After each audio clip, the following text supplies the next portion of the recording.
¿Qué aprendí en estos años? Aprendí que la música te hace mejor, te hace más sensible a ciertas cosas. Como dijo Gustav Mahler, en música lo más importante no se puede escribir. O sea, vos escribís las notas, escribís el ritmo, escribís los acordes, la armonía, la textura, la instrumentación, pero lo más importante no se puede escribir. Las interpretaciones es lo que le dan vida a la música esencialmente. Por ahí, eso que fue alucinante, dentro de 20 años dicen, mirá esta versión. Es como que se da una lucha, el tarratatata contra el para-papara. Para-papara-papara-papara-papá, tratatata. Me siento casi un gurú, ¿viste? Yo lo que hago es tocar el piano, hacer cosas con humor y contar un poquito de la música. Y el aria es más o menos así. Es una profesión que es hermosísima. O sea, yo soy un bendecido de dedicarme a la música, pero nunca se sabe con lo que haces a quién le podés impactar.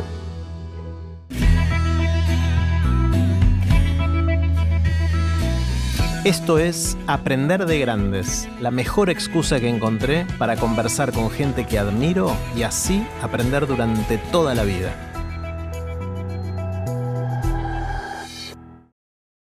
Hoy voy a tener el lujo de volver a conversar con Sergio Feferovich, Fefe para los amigos.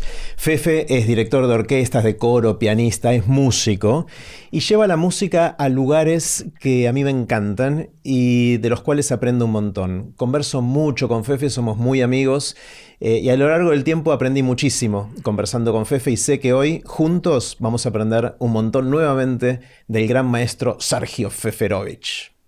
Hola, Fefe. ¡Ah, qué presentación, eh! Que venga, gran maestro. Exactamente. Yo lo quiero conocer, quiero aprender también. Bueno, Fefe, pasaron 7 años desde que conversamos por primera vez en Aprender de Grandes. Pasó mucho en el mundo. Sí. Y quiero empezar nuevamente con la pregunta grande para ver a dónde nos lleva, que la conversación tome vida propia. Y quiero saber qué aprendiste en el mundo de la música. Así de grande te hago la pregunta. En el mundo de la música, digamos... Creo que el aprendizaje del mundo de la música tiene que ver con poner en palabras o de cantar cosas que uno ya intuye, ¿no? Ajá. Y una de las cosas que últimamente estuve pensando es que si vos sos cirujano, ¿no? Te viene un paciente con un problema para operar, lo operás, se cura, vos te sentís Dios. Porque hiciste lo que tenías que hacer, el paciente volvió. Y si sos arquitecto, haces un edificio, puede salir mejor o peor, pero haces un edificio, está ahí el edificio. Cuando sos músico, sobre todo música clásica, vos escuchás...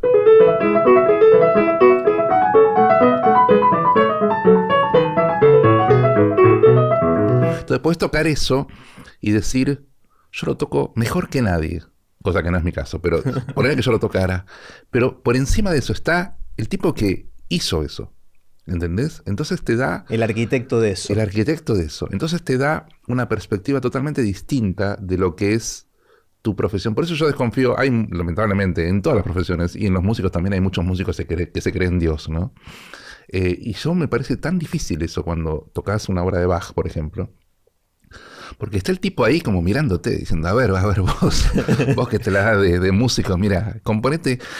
Y cuando vemos esas maravillas que compusieron, obviamente, sin internet, sin grabaciones, sin ningún registro, sin nada, el otro día escuchaba un Magnificat de Monteverdi.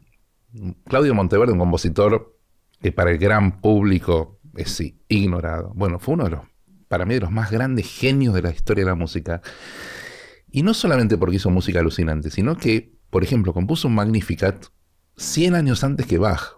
¿Qué es un Magnificat? ¿Es un formato? Magnificat, en realidad, perdón, sí, debería haberlo aclarado. Magnificat es como una misa, como un Te Deum, como un Requiem. Son textos litúrgicos a los cuales se le pone música. Muchos compositores, sobre todo primero por convicciones religiosas, pero sobre todo por necesidades de trabajo. Uh-huh. O sea, Bach componía una cantata cada domingo porque le tenían que pagar para eso, ¿no?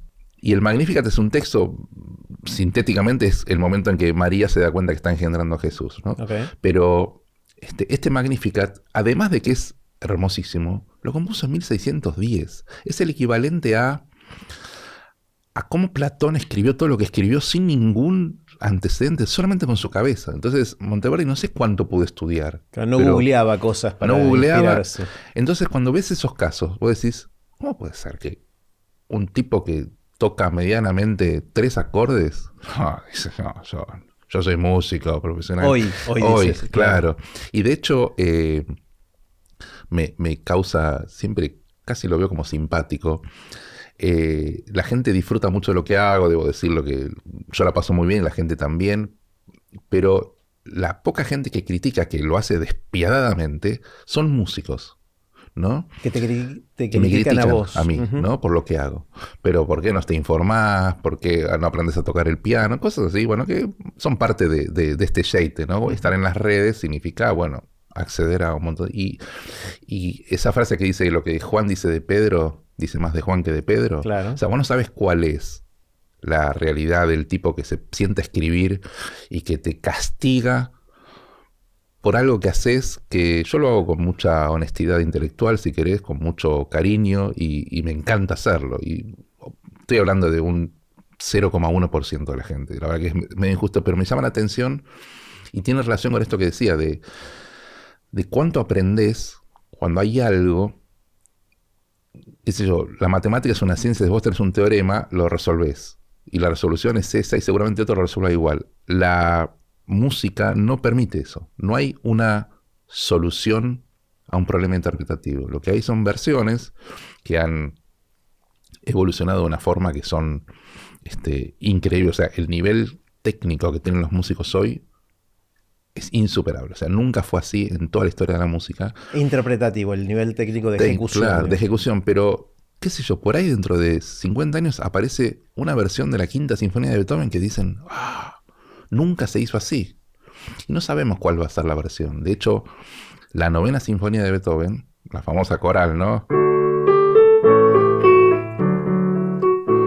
Cumplió el 7 de mayo de 2024. No sé dentro de cuántos años lo van a ver esta charla. Supongo que dentro de muy poquito ya no, pero el 7 de mayo de este año cumplió 200 años. Ajá. Y hubo un video que me gustó mucho, que se hizo. La sinfonía tiene 4 movimientos y se hizo desde un lugar de transmisión central un movimiento cada orquesta de las 4 más, o 4 de las más importantes del mundo. Y fue alucinante. El nivel técnico, no de una orquesta, eran 4 orquestas y cada una tocaba con 4 directores. Y qué sé yo, por ahí eso que fue alucinante, dentro de 20 años dicen, mira esta versión, es mucho mejor. Entonces la idea de que algo siempre puede estar mejor te ubica en un lugar mucho más humano, porque no hay ser humano perfecto, y quien crea que haga algo perfecto, me parece que está un poco fuera de foco. Así que me parece que, haciendo una acrobacia intelectual, ¿qué aprendí en estos años? Aprendí que la música te hace mejor. Ajá. Si la tomás desde el lugar que la música tiene, te hace tener conciencia de tus limitaciones, te hace tener conciencia de todo lo que puedes aprender. Cuando la gente me escribe, ¡qué genio! Yo lo único que puedo decir, te iba a decir, me comparo con Borges, pero es un chiste que decís vos. Me comparan con Barenboim, dijeron, comparado con Barenboim es un desastre. Es tuyo, Jerry, ese. Pero ya es tuyo, ya pasé la propiedad. Ya pasé, bueno. Tampoco era mío, Borges, yo lo reversioné de ¿tampoco? otro lado, no lo inventé yo. Bueno, Borges decía, cuando le decían que era un genio escribiendo, decía, no, yo soy un buen lector, ¿no? Y cuando me dicen, mira, por eso digo, ¿con quién me comparo? Cuando dicen, vos, qué genio, ¿qué tal? Yo digo, yo estudié mucho. Eso lo puedo, o sea, de eso puedo dar fe. Porque desde que nací estudié música, licenciatura, 2 maestrías, doctorado, o sea, estudié mucho. Después el talento, qué sé yo, la música dicen que es 1% de inspiración y 99% de transpiración, ¿no? Yo transpiré mucho la camiseta y llegué a hacer cosas con la música, básicamente en base a mucho esfuerzo. No sé el talento cómo se puede medir, pero ¿contesté tu pregunta? Sí, o no, pero no importa, es importa. una conversación, Es una más que una conversación. pregunta. Él era un disparador. Me quedé pensando en la idea del arquitecto, ¿no? Y pensar que hace 200 años Beethoven, hace 400 Verdi, si hice más o menos bien la Monteverdi. cuenta. ¿Cómo? Monteverdi. Monteverdi. Es muy loco que la gente siga reversionando esas cosas y cada vez las lleven así a nuevos niveles, ¿no? De excelencia, de magnificencia, de cosas que uno dice, wow, cuando lo escucha. Eso es distinto al arquitecto o a Platón, ¿no? Porque a Platón seguimos leyendo a Platón y está bien, cada uno le dará su interpretación y te impacta de distintas maneras, pero no es tanto la idea de que escuchamos al que reinterpreta a Platón, aunque quizás hay algunos que lo hacen. Sí. Pero es distinto con la música, porque en la música no estamos escuchando a Beethoven, no estamos escuchando a Monteverdi, estamos escuchando al que interpreta. O sea, lo estamos escuchando pasado por el cuerpo de un intérprete, alguien. ¿no? Sí, porque es un arte efímero, ¿no? Es un arte que depende del tiempo. Y una de las cosas que a mí me molestan cuando veo una película histórica, La Amada Inmortal, por ejemplo, o La Copista de Beethoven, no sé si las viste, pero La Amada Inmortal cuenta la historia de Beethoven, bueno, con su amada, que es un libro que da para otra charla, pero al final suena la novena sinfonía, la del Himno de Alegría, una versión alucinante. Y cuentan en la historia que tenían la tinta fresca los músicos, o sea, no habían tenido tiempo de ensayar, o sea, seguramente sonó pésimo. Entonces, cuando vos ves la película toda ornamentada, con una versión de la Filarmónica de Berlín, a mí me hace ruido eso, como digo, no era así no la era realidad. así, no, me cuesta creerlo, ¿no? Pero bueno, es una versión del cine de una cosa que obviamente fue así. De hecho, la anécdota de la novena sinfonía es que Beethoven ya estaba totalmente sordo y cuando terminó, el público lo ovacionó, porque Beethoven es uno de los primeros casos de músico vivo que era célebre. O sea, en general los músicos no los conocían nada, tenían que salir a vender faina, como dice el tango. Y la anécdota es que terminó la sinfonía, el público lo ovacionaba y él estaba mirando a la orquesta extasiado y hubo alguien que le dijo, no, dese vuelta, maestro. Y en la película, que está muy bien hecha ese recurso, termina la sinfonía, una versión que era imposible que lo hiciera, pero termina grandiosa, la gente ovaciona y se escucha la ovación primero, después se enfoca a la cara de Beethoven en silencio, ¿no? Que es lo que él estaba. Y cuando se da vuelta, cuando le dicen date vuelta, que es para vos el aplauso, se da vuelta y de ahí de vuelta viene la ovación. Qué bueno. Es un recurso. Es un buen recurso cinematográfico. Pero bueno, tiene que ver con esto de versiones, esto que decías, que la música no es algo estable. Y si bien Platón lo puedes reinterpretar, pero tenés ahí el texto. Y como dijo Gustav Mahler, en música lo más importante no se puede escribir. O sea, vos escribís las notas, escribís el ritmo, escribís los acordes, la armonía, la textura, la instrumentación. Pero lo más importante no se puede escribir. Y de hecho Mahler, Gustav Mahler, compositor a caballo del siglo XIX y siglo XX, compuso sinfonías enormes. Era compositor y director. Y él dijo esa frase, que lo más importante no se puede escribir, y sus sinfonías tienen, además de que son orquestas enormes, tienen lo que en el Mozart era allegro o allegro con brío. Bueno, Mahler pone allegro con un poquitito de distinción, más con un poquitito de qué sé yo, sí, digno y con... O sea, es toda una frase eterna y aún así... Con un poquito de perejil arriba. Parece la descripción palermitana de los platos. De los platos, ¿sí? ¿Viste? O los vinos, ¿viste? Con un borde sombreado de claro. roble amarillo. Vos decís, ¿qué te puedo cobrar? Pero, y de hecho Lelutier hace una broma con eso, con un áchimo de benevolencia, y dice todo un texto enorme y al final dice Assai. Assai significa más. Más. O sea, alegro, assai es más alegro, más alegro. Esto es más de todo eso que dijeron. Claro, dice toda una frase enorme en italiano y al final dice assai. La genialidad, ¿no? Siempre de Lelutier para hacer este humor para todos, ¿no? Porque el músico entiende lo de assai y lo disfruta mucho más tal vez, pero bueno. ¿Y esto que venía? No, a pensar en los músicos del pasado y cómo las interpretaciones es lo que le dan vida a la música esencialmente, ¿no? Y contrariamente a volver a leer a Platón ahora, que uno sigue leyendo, por más que sean traducciones y textos que fueron mutando un poquito a lo largo de las ediciones, esencialmente uno sigue conectándose con Platón. Acá uno se conecta con Beethoven, con Monteverdi o con Gustav Mahler o el que fuera, pero lo hace a través de las interpretaciones. Y se me ocurre que, parafraseando a Mahler, Platón, lo más importante ya está escrito, ¿no? En música lo más importante no se puede escribir. Y me parece que eso diferencia las dos disciplinas de una manera que habla de esto, de la necesidad de reinterpretar y Y muchas veces me preguntan, bueno, ¿no hay un Beethoven hoy? ¿Viste? O sea, esa pregunta que es, y no sabemos, pero en realidad tenemos que dejar que pase el tiempo para ver cuál queda. Stravinsky fue compositor de hace 100 años, cuando estrenó La consagración de la primavera, tiraron sillas para el escenario, rompían todo, eso no era música. Bueno, hoy es un clásico, hoy lo tocan en todos lados. ¿Cuál va a ser el próximo Beethoven, Stravinsky? No sabemos. Y busquemos a quién le están tirando sillas hoy. Podría ser, bueno, una de las cosas que cuento habitualmente es que Piazzolla empezó con Aníbal Troilo, con Pichuco, tocaba en las tanguerías, ¿no? La orquesta que tocaba toda la noche para que la gente baile, y un día Troilo le dice, Astor, mira, estoy medio engripado, ¿podés tomar vos la orquesta? Sí, maestro, no hay problema. ¿Me molesta si hago un tango mío? No hay problema. Y hizo un tango de él y la gente no lo soportó. O sea, Claro. al poquitos segundos volaron sillas, rompieron todo.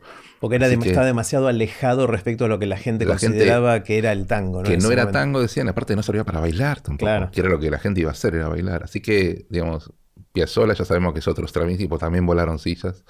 Es un buen parámetro ese. ¿Cuántas sillas volaron Claro. en tu debut?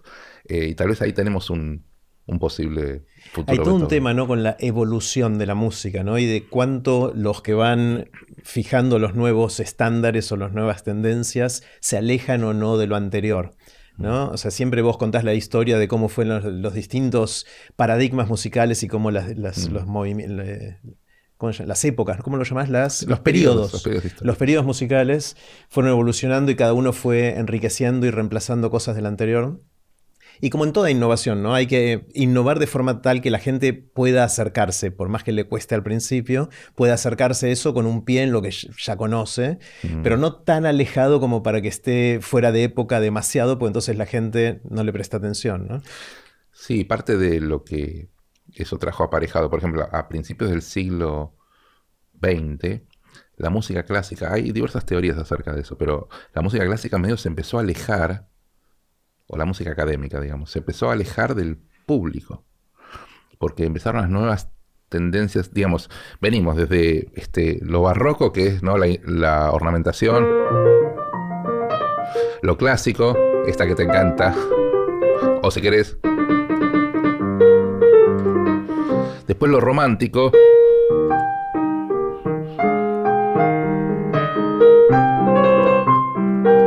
donde tenés otro tipo de armonías. Después tenés la Debussy, que ya empieza el impresionismo, ¿no? La idea que los acordes, o sea, este grupo de sonidos, que uno espera que vaya, por ejemplo, que tenga cierta conexión. Debussy hace...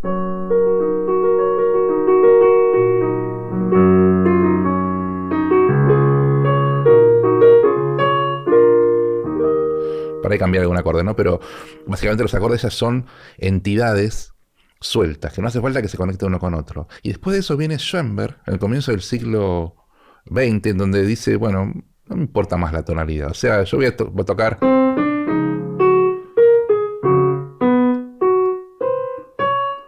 Esto estás inventando ahora. Lo estoy inventando, sí, pero juro, este juro. tipo de saltos horribles. Claro, bueno, horribles para el gusto nuestro. Claro. Pero ¿quién te dice que de acá a un tiempo? Lo cierto es que la tonalidad, o sea, sentir...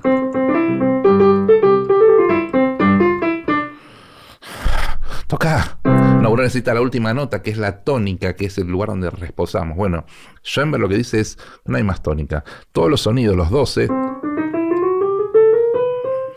son iguales. Entonces yo puedo tocar... Es más, él dice en su, digamos, su guía para componer música serial, que son dos cosas distintas, pero música dodecafónica, es que hay que evitar todo lo que te genere sensación de tónica. Si yo elijo de estas 12 sonidos, yo elijo esto, ya está, ya sentís como que esta es la tónica y para Schoenberg está mal. Entonces, esta evolución, que primero se llamó atonalismo, después dodecafonismo, después música serial y un montón de otras cosas más, generó esto que te generó a vos. Esto es horrible. Entonces, hay quienes dicen que la música académica se alejó del pueblo y lo que continuó esa línea de música del pueblo llegó hasta los Beatles. Y hay quienes dicen que los Beatles son los que continuaron, es muy osado, algunos ya veo que se va a quejar, pero continuaron el camino que hizo Monteverdi, Bach, Mozart, Haydn, Beethoven, Chopin, Brahms, Stravinsky, si querés, y los Beatles, ¿no? En donde ya deja de haber esta diferencia entre música popular y música clásica, sino que es música bien hecha, música elaborada, porque los Beatles parece que no, pero ya tienen 50 años. O sea, se separaron en 1969, creo, en 1970, por ahí. 54 años. O sea, desde que se separaron, empezaron un poco antes. Empezaron antes, entonces 50, 60 años y sigue sonando. Y acá en Argentina tenemos a Charly García o a Spinetta, que son clásicos. ¿Qué es lo que hace? Cuando decís música bien hecha, ¿qué es eso? Música bien hecha es cuando vos trabajás en música con sonidos, el material, ¿no? Uh-huh. Entonces, una cosa es, imagínate el equivalente de un plato de cocina. Yo te doy un bife, y vos decís, bueno, lo hago a la plancha, lo hago al horno, pero es un bife. O sea, cambiaste la forma de cocinar, pero es un bife. Ahora, en música vos tenés material sonoro, y cómo lo modificás, o sea, qué haces para que sea tu obra, es lo que habla de tu capacidad de artista, de compositor. Si vos haces, por ejemplo, típico bajo, ¿no? Y toco un acorde.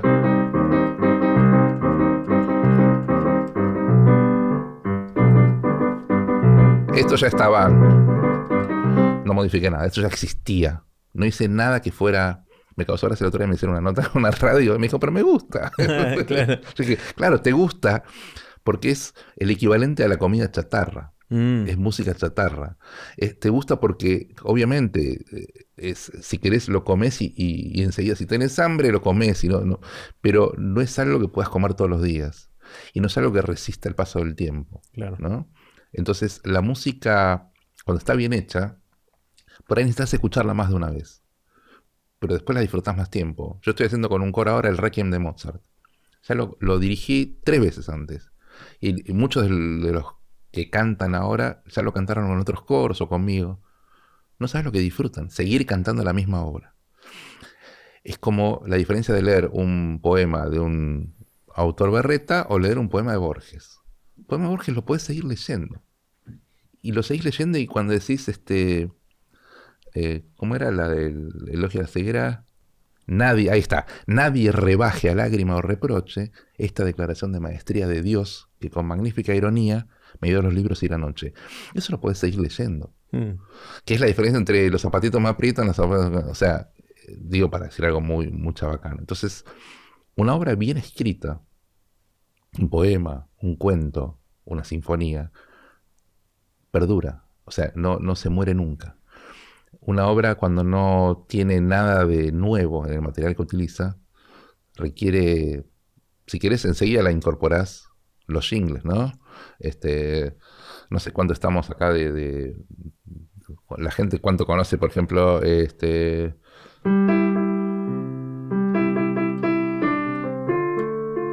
conoces? No. Me suena mucho, pero no sé qué es. Te quiero, recién te conozco y te quiero. Y te quiero, regálame tu ternura. Bueno, esto es un jingle, ¿no? La música comercial, nuestro amigo Gus Pomeranex se va a espantar con esto, pero la música comercial es recetas. Claro. Vos necesitas que sea en poquito tiempo algo que le pegue a la gente. Y que sea pegadiza, ¿sí? Y que lo recuerde. Y en nuestra época, que nosotros tenemos edades parecidas, las propagandas eran muy pegadizas. Porque Claro. primero que todos veíamos el mismo canal, ¿no? El 7, 9, 11 y 13, y el 2 que agarra la antena. Y las propagandas las veíamos todos los mismos. Y en los recreos de la escuela, no sé si te acordás, en la escuela primera, era común que alguien cantara una propaganda, ¿no? Claro. Hoy ya no existe más eso, porque primero que los avisos comerciales son otros, están en las redes, pero hay tantos que ya ninguno se te pega. Pero bueno, esto volviendo al arte, que significa hacer una obra musical o hacer una obra artística, ¿no? Uh-huh. de la rama que sea. No sabemos entonces, Fefe, cuáles son las que van a resistir el paso del tiempo de las que están siendo compuestas hoy. Uh-huh. pero sí sospecho que hay algunas que vos podés ver y decís, esta está bien hecha y esta no tanto, ¿no? Porque uno ya es lugar común decir, hoy la música de hoy es toda repetitiva y no tiene el nivel de calidad que tenía. Ya no hablo de Beethoven, hablo más de los Beatles o de Charlie o de Sí. Spinetta. ¿Es así?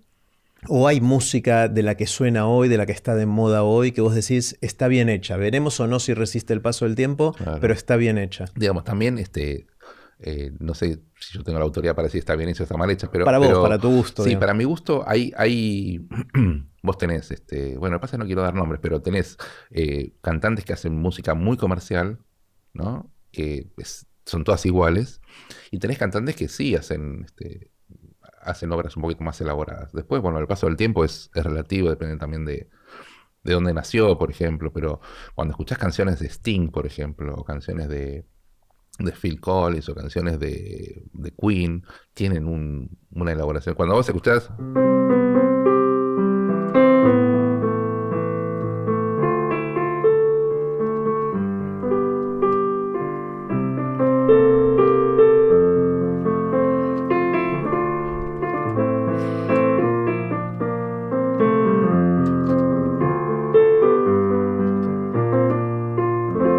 Y fíjate, para los no músicos, un lindo ejercicio de ver por qué esta es una obra de arte, que es Love of My Life, es, imagínate la melodía nada más, y fíjate lo que hay abajo, lo que hay atrás.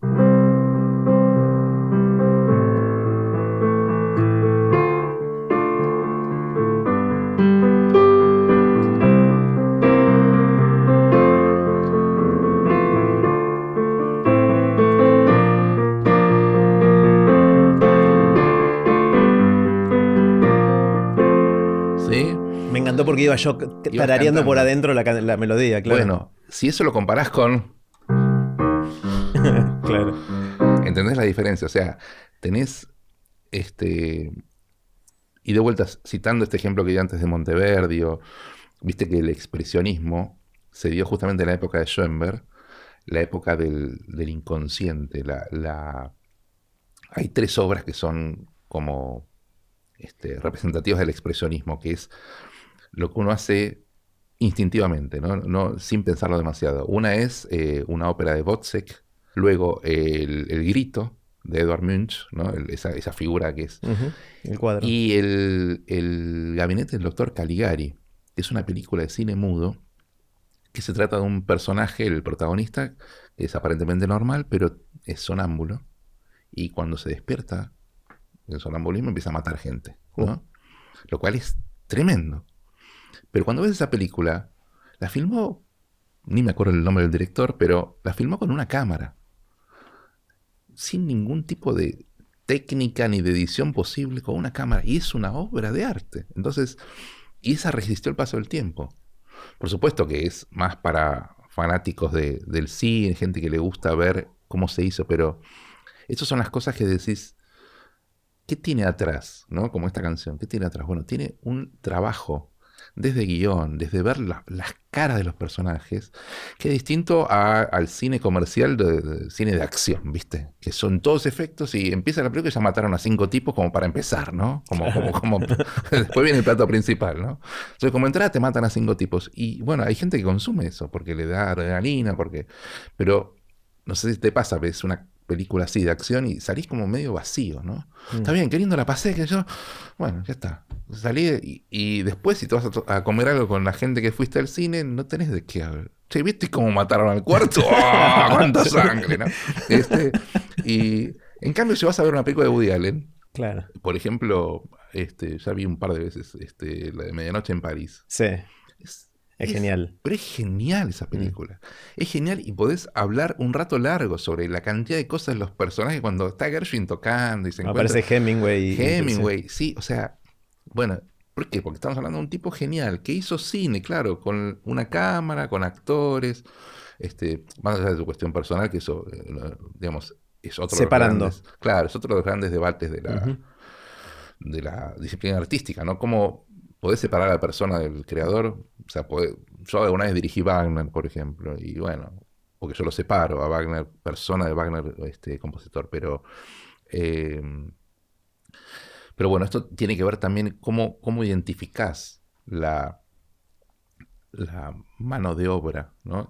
Y tiene que ver con las diferentes capas que hay cuando todas las capas tienen sentido y cuando sentís que hay un trabajo del artista, que no es bueno, compongo esto, ¿viste? Hay mucha música comercial que son todas canciones iguales. De hecho, los hits que salen en la radio, que la idea es vender y pasan en los boliches, aparecen al mes, desaparecen y aparece otro con la misma onda, pero, ¿viste? En lugar de... hace...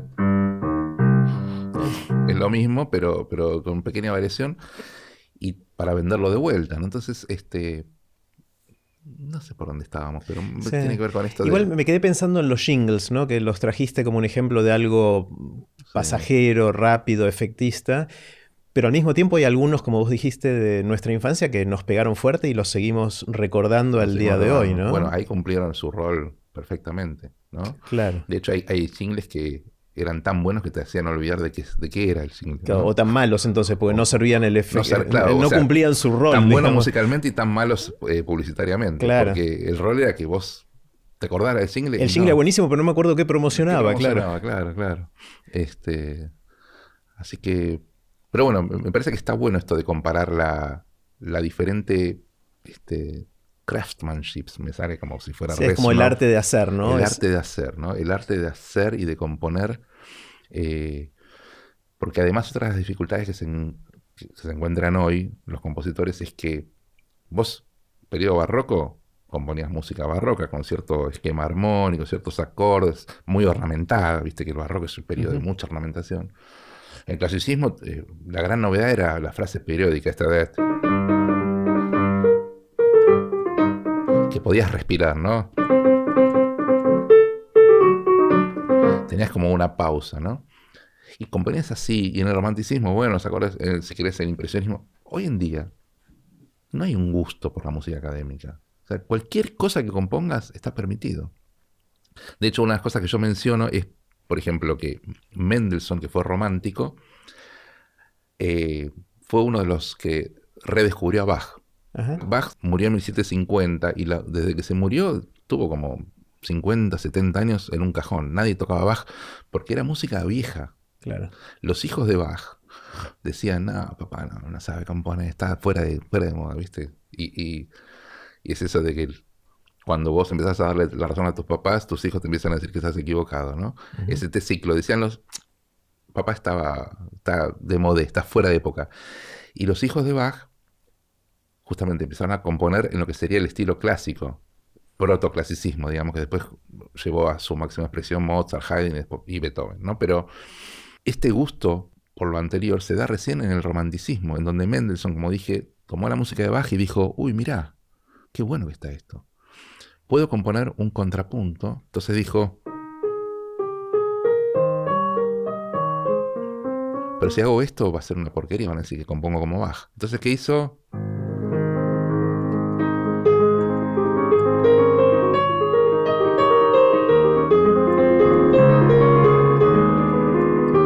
Y después la otra línea.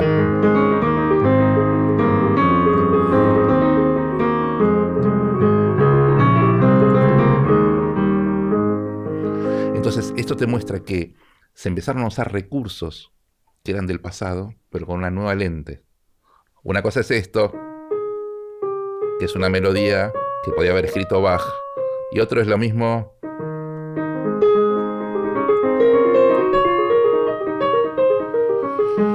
Entonces, ahí tenés una evolución, pero que habla de que no es que están descartando lo anterior, sino que lo están reinterpretando, ¿no? Y me parece que eso es maravilloso de verlo. En música no existe mejor o peor. No es mejor pianista Marta Argerich que Barenboim. O sea, no es mejor o peor. Por supuesto, un profesional es mejor que un amateur. Pero cuando hablamos de profesionales, a mí me gusta más Marta Argerich o me gusta más Barenboim, pero son los dos impresionantes. Los dos son tremendos. O sea, estamos hablando de un nivel de perfección o mismo los directores o las orquestas. Hay una cosa muy marketinera de ¿cuál es la mejor orquesta del mundo? ¿Qué sé yo? O sea, no sé. Hay muchas que son espectaculares. Hay muchas que son de un nivel de perfección que es impensado. O sea, yo creo que Beethoven, si reviviera hoy, se se muere escuchando, o sea, ni él podría creer lo que suenan sus sinfonías. Claro. O sea, ni en ¿Las sueños. reconocería así, no? Sí, porque pero se quedaría, creo que se le caería la mandíbula. Hay una anécdota muy linda de una soprano, digamos, que audicionó para Rossini, Ajá. el compositor de ópera, ¿no? Y en esa época, bueno, había mucha cosa todavía estaban los resabios del aria da capo. El aria da capo era un aria que cantaba un solista, que él cantaba la melodía original y después la cantaba de vuelta ornamentándola, ¿no? Y la anécdota dice que esta soprano cantó para Rossini y dijo, voy a impresionar al maestro, voy a cantar un aria de Rossini. Y la cantó y la ornamentó tanto. Cuando terminó, Rossini le dijo, maravilloso, qué lindo canta, qué obra hermosa, ¿quién la hizo? Claro. No reconoció su propia no reconoció obra. su propia obra. Así que puede ser que Beethoven, yo creo que sí reconocería, pero se Se asombraría muchísimo. porque de hecho las primeras grabaciones que hay de orquestas, habrá sentido hablar del gran Caruso, ¿no? El gran tenor Caruso. Bueno, Caruso era un tenor, digamos, hoy comparándolo con la técnica que tienen los tenores actuales. Está bien que Sería son uno del montón. uno ¿no? del montón, pero en su época fue... El gran... Podríamos decir que a partir del 1950, 1960 empezaron a haber tenores que hoy resisten el paso del tiempo, digamos. Cuando escuchas a Pavarotti, digamos, o escuchas a... Plácido Domingo. Plácido Domingo, o Carreras, bueno, pero Sí. ya son más recientes, pero Claro. algunos previos tenían un nivel que bien puede ser el nivel de hoy, ¿no? Pero antes que eso, ni que hablar. Y seguramente así era, como era la técnica vocal, así también era el virtuosismo, así eran la capacidad de tocar que tenían. Una anécdota que ya te conté, no me acuerdo en qué momento, es que Haydn vivió sus últimos años en Londres y un poco para congraciarse, porque le gustaba mucho estar ahí, le escribió a no sé qué rey, estimado rey, le envió estas sinfonías que después se conocen como las Sinfonías Londres justamente. Pero debo aclararle que son de una dificultad extrema, por lo cual habría que ensayarlas al menos una vez, ¿no? Y ahí tenemos un dato que es que hasta esas sinfonías no ensayaban. La gente se sentaba con las partituras y tocaba. ¿sí? Cosa que si son buenos músicos lo pueden hacer, pero sabemos que no van a hacer versiones como las que hay hoy, ¿no? Claro. Entonces, Haydn, versiones con músicos con menos recursos técnicos y tocando a primera vista, comparado con hoy una orquesta que ensaya durante todo el año para hacer una pieza. Claro, si no hace mucho el año, pero ensaya, por lo menos 3, 4 ensayos tiene para un programa y después lo va cambiando, pero la verdad que no hay punto de comparación. Claro. Y la pregunta es hasta dónde va a llegar esto, ¿no? Quiero contarte una gran novedad y hacerte una invitación que me parece que te va a gustar. Hace 8 años que hacemos Aprender de Grandes, que esencialmente son dos cosas. Por un lado, contenido. Hacemos el podcast, el juego, el newsletter, los cursos y mucho más. Y por otro lado, comunidad. Es decir, nos encontramos tanto virtualmente como presencialmente en distintos lugares del mundo para seguir aprendiendo durante toda la vida juntos. El anuncio es que nace el Club Aprender de Grandes. Es una membresía en la cual todos los que participen van a llevar el contenido y la comunidad al siguiente nivel. Los miembros del club, los que participen en el club, van a tener un montón de oportunidades de conectar con gente que quiere seguir aprendiendo durante toda la vida alrededor del mundo, de acercarse a nuevos contenidos y de ser parte del futuro de Aprender de Grandes. Si querés participar, te espero lo antes que puedas en el Club Aprender de Grandes. Anotate ya en aprenderdegrandes.com/club. Hiciste, Fefe, una distinción entre música clásica y académica. Explícame un poquito eso porque estoy medio perdido. No, básicamente, en general, la suelo hacer para no confundirnos, porque muchas veces se dice la música clásica como la música académica, pero la música clásica es la música del periodo clásico.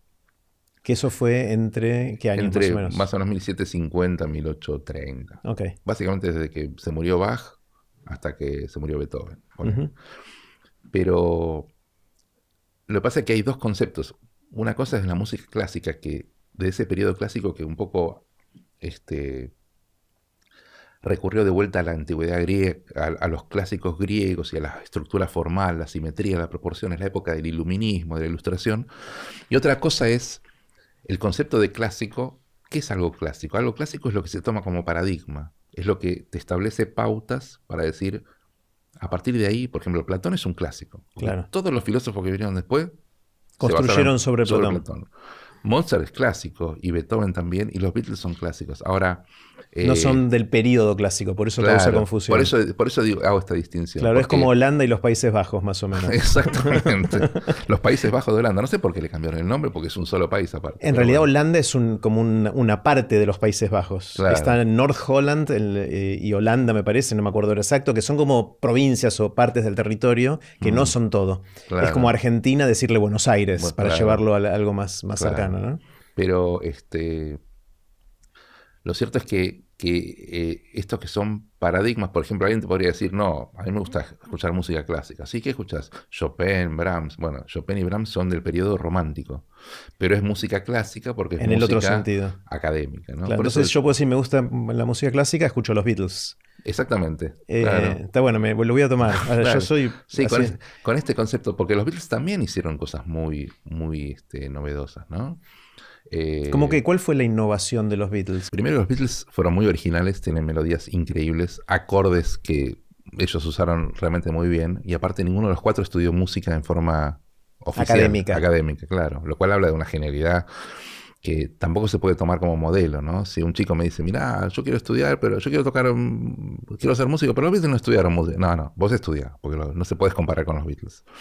Me hace acordar que, viste, Nadal, cuando saca, una técnica horrible para sacar. Pero es Nadal. Claro. Le ganó a todos. Ningún profesor te va a enseñar a sacar como Nadal, pero él saca así. Entonces, hay la música del clarinetista Benny Goodman, ¿no? Que es... Otra de las cosas que hicieron los Beatles es resignificar música que estaba sonando en su época. Por ejemplo, When I'm 64, que la tengo acá.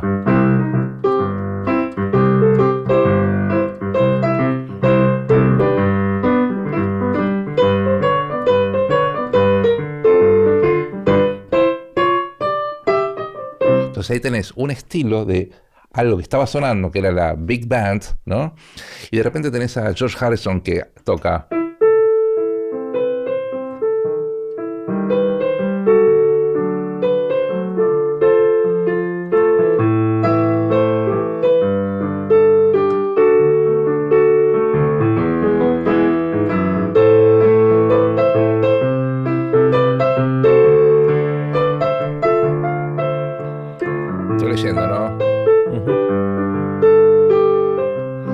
Son muy distintas. Cuando tenés, y si abro cualquier canción, cuando tenés compositores más berretas, tienen siempre el mismo estilo de canción. Te das cuenta, ¿no? Tienen su sello rápidamente. Los Beatles hicieron en 10 años una evolución enorme. Fíjate, son más de 200 canciones, ¿no? Que hicieron. Sí. Por ejemplo...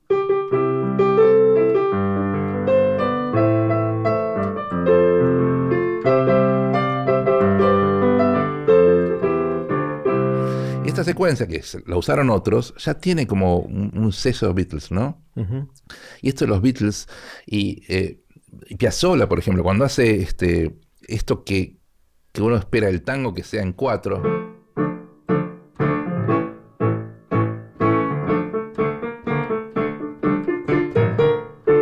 Y tenés esta cosa, paran.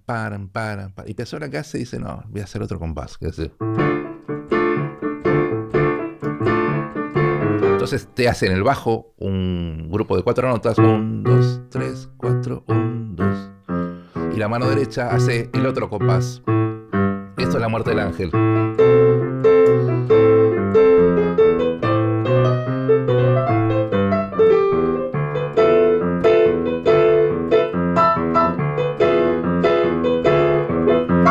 Entonces tenía los mismos compases, los mismos tiempos, los mismos 12 sonidos, pero hizo algo nuevo con eso. Y Piazzolla también hizo desde eso hasta...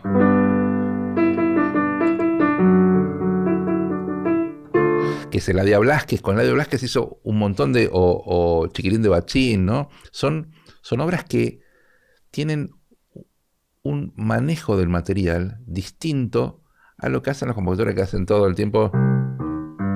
¿no? Para citar esto que ya se te va a pegar sí. Ya lo vas a te voy a odiar cantar hoy a la noche porque voy a soñar con esa musiquita. Pero bueno, era para mostrar eso nada más. Sí, este es un libro con partituras de los Beatles, ¿no? Sí. ¿Tiene todas o muchas? Sí, tiene muchas. ¿Las conoces todas las canciones? No. Una de las cosas que siempre me asombra que haces vos, Fefe, es tomar una partitura que no conocías y tocarla por primera vez. Para mí eso es como magia extrema. Quiero alguna de los Beatles. Dale, vamos a sacar esto, dale. Sí, una de los Beatles. Ahora después vamos si querés a Bach, pero Tranquilo. lo que pasa es que las debes conocer casi todas a la de los Beatles, ¿no? Conozco varias, pero sí, conozco varias. Pero igual conocerlas no significa que las puedas tocar. Claro. Esta era una que me gustaba a mí.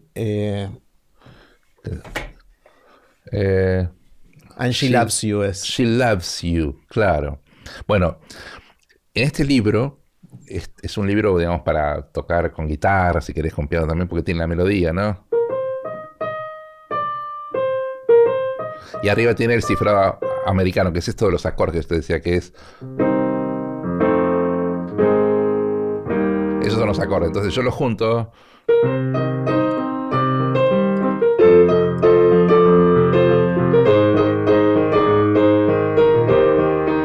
Y ahí me dice la melodía.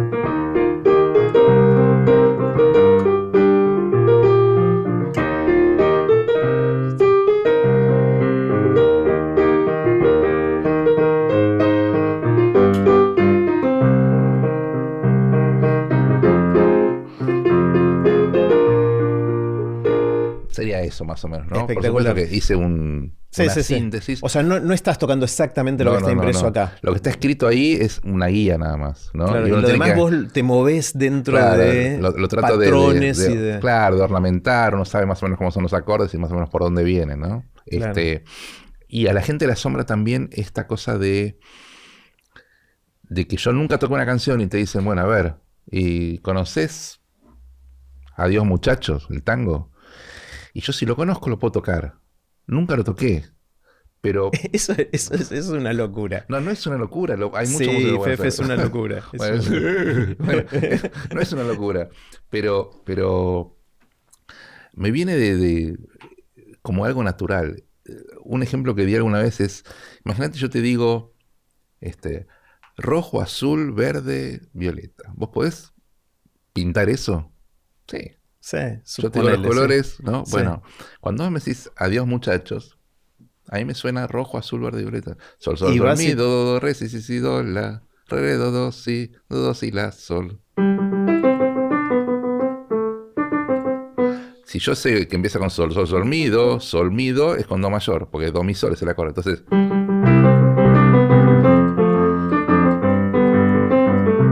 por supuesto que cuando tocas algo que conoces, pero que medianamente, puede ser que elijas un acorde distinto. Yo puedo tocar,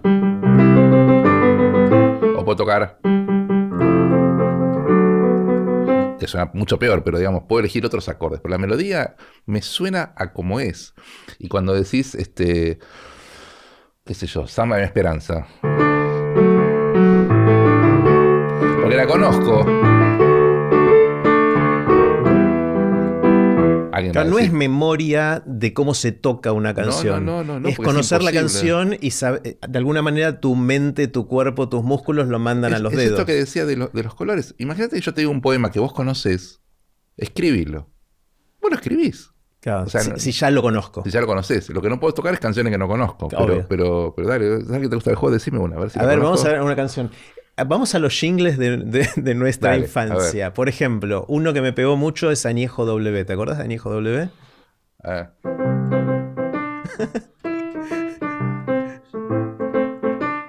No va a andar. Decía. Es que no la tengo muy, Muy presente. Entonces no es muy preciso lo que estoy tocando. Sí. Pero es eso. Pero ¿Qué otros jingles tenemos de nuestras single, épocas mozas? Había uno que era de la época de la dictadura militar, medio de terror, que era el de Bobby, ¿te acordás? Bobby, mi buen amigo, este verano no podrás venir conmigo.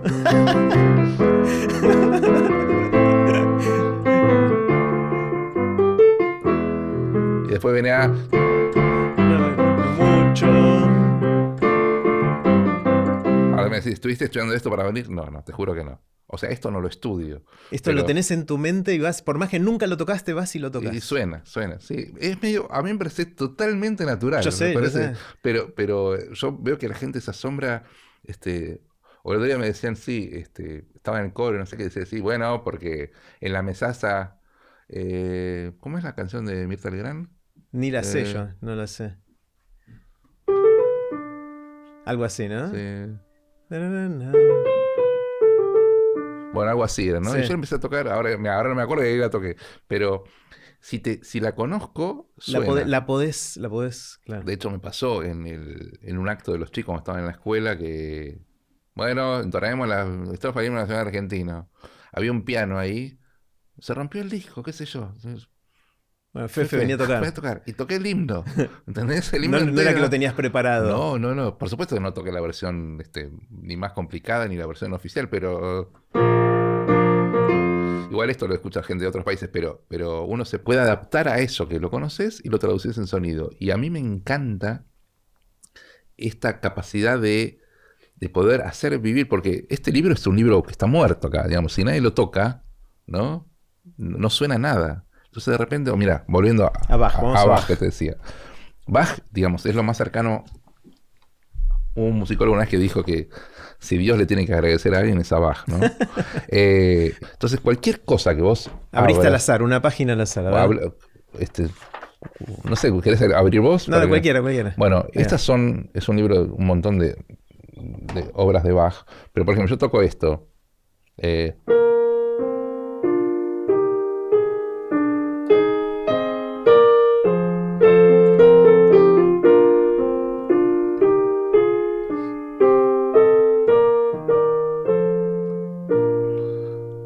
eso no existía. Y de Y repente ahora ahora está vivo. nació otra, qué sé yo, a ver, esto está en la mayor, te digo para que le Sí. informes. ¿Cómo estás pensando cómo leer Claro. eso, no?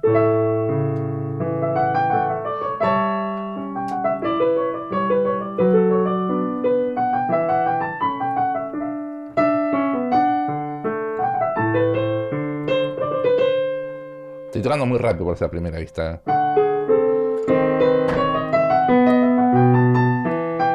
Bueno, los errores muestran que estoy leyendo a primera Claro, sí, vista. sí, es la primera vez que lo Pero, ves y lo claro, tocas. pero o sea, esto Claro. siempre me gustó mucho hacerlo, porque tiene esta cosa de que no existía y de repente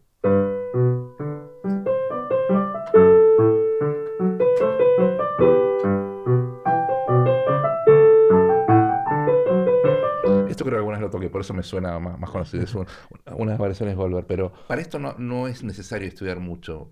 Eso es como una característica de mía, ¿no? Hay buenos lectores, no significa ser mejor de vuelta, pero hay gente que lee bien a primera vista y gente que Claro. no. Yo siempre leí muy a Pero primera alguna vez me vista. contaste que empezaste a leer música antes que leer Sí, palabras, antes que ¿no? leer letras, sí, sí. Pero es algo que me gusta mucho, porque es algo muy vivo, es algo que cuando yo estudiaba piano 8 horas por día, llega un punto que te saturás de tocar, ¿no? Porque sobre todo tocas, no.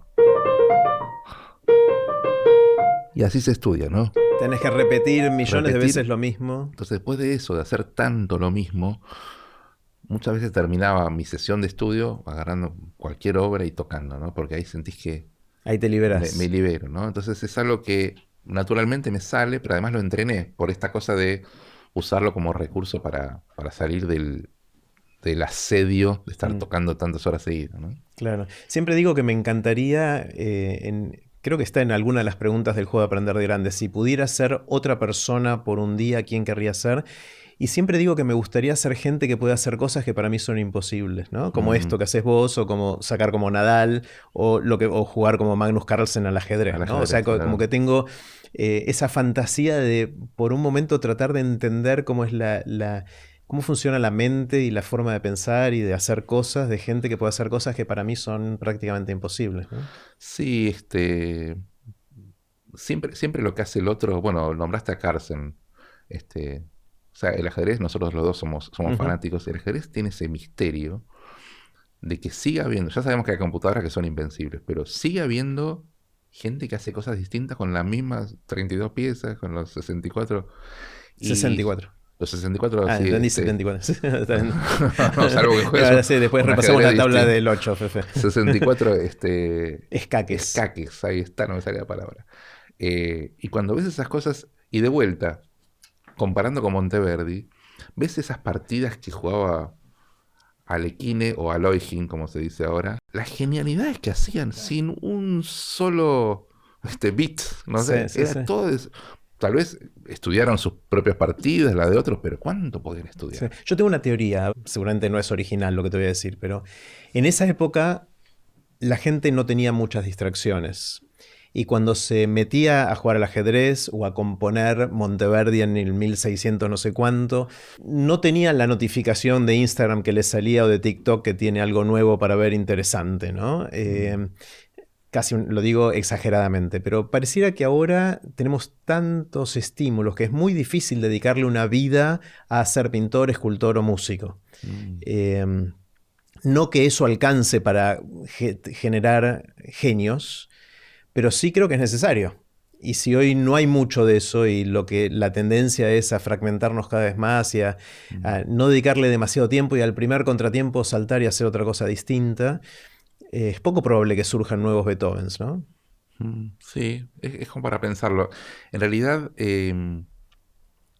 yo cuando estudiaba en la facultad, en la Universidad de La Plata, acá en Argentina, decían, este, bueno, vamos a ver la Sinfonía número 2 de Brahms. O la sinfonía, ¿quién tiene la sinfonía? ¿Vos tenés el disco? No, el cassette era. El ¿Tenés el cassette. cassette o el long play? No, no, no. ¿Quién? Va, pará, tengo la revista Radio Nacional. La pasan el sábado a las 3 de la mañana. Bueno, vos comprate los TDK de cromo, Los lo grabás cassettes. en la doble casetera, lo grabás en una y Y después después lo lo copias copiás. para todo. Bueno, digo porque tiene que ver con esto que decís.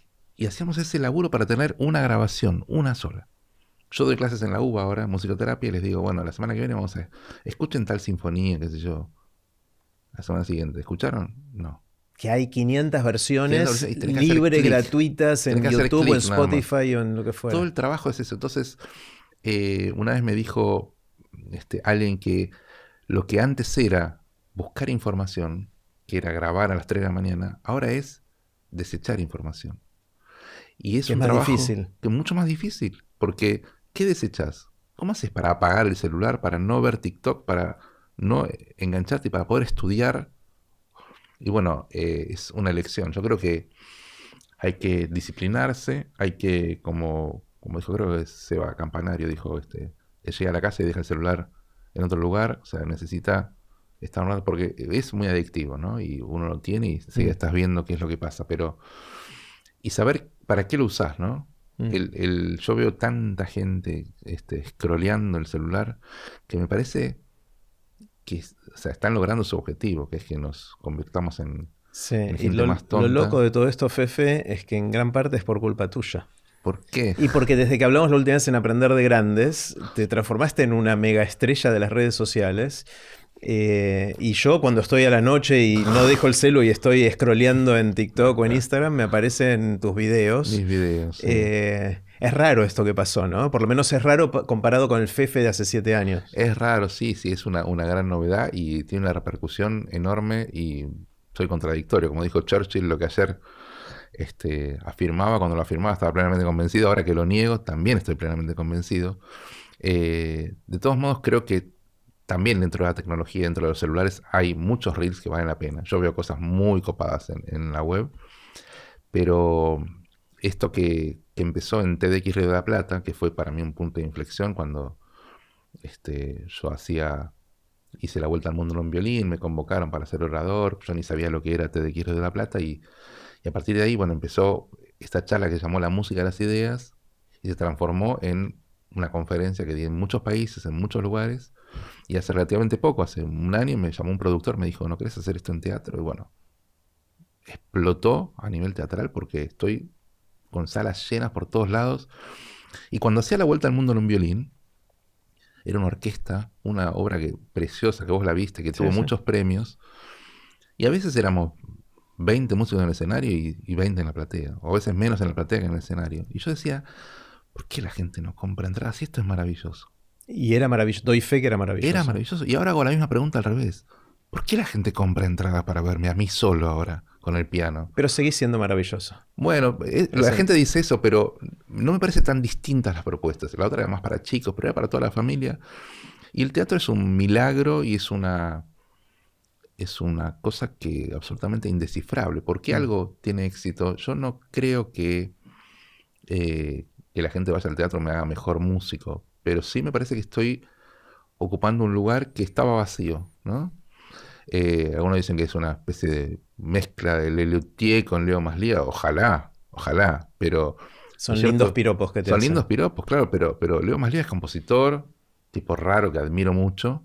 Lelutier ni que hablar, somos fanáticos de Lelutier de toda la vida, pero lo mío es otra cosa. Y bueno, y la verdad que la gente responde muy bien y me permitió viajar por todo el país. Ya estuve en todo el litoral, en Argentina, hay planes para ir a Chile pronto, a Colombia, México. Y es una cosa que es el combo perfecto, porque es hacer lo que te gusta, que además sea tu trabajo. Como dijo mi hijita cuando era chiquita, ¿de qué trabaja tu papá? Mi papá no trabaja, dijo. Toca el piano, así, pero trabajar no trabaja. Y es el mejor elogio, porque claro, algunos tenemos esa suerte, ¿no? De encontrar esto que, bueno, un poco vos lo que haces acá en Aprender de Grandes. Es una...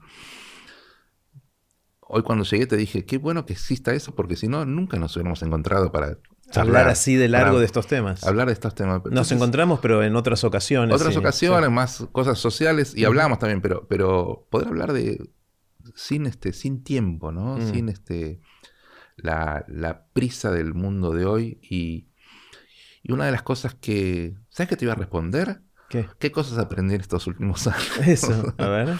¿Qué aprendiste en los últimos años? Me extendí un poco en la pregunta, ¿no? En la respuesta a esa primera pregunta. Pero una de las cosas que aprendí es que tiene que ver con esto de scrollear y la tecnología, es que tenemos que volver a lo humano. Tenemos que volver a las emociones, tenemos que volver a ser sensibles, a disfrutar de esto, de charlar, ¿no? La generación de nuestros hijos no habla por teléfono, por ejemplo. No les gusta, no saben. No. ¿Pero eso está bueno? O sea, no, por eso. No, pero digo, ¿está bueno hablar por teléfono? ¿Por qué es bueno en sí hablar por teléfono? Porque es comunicarse.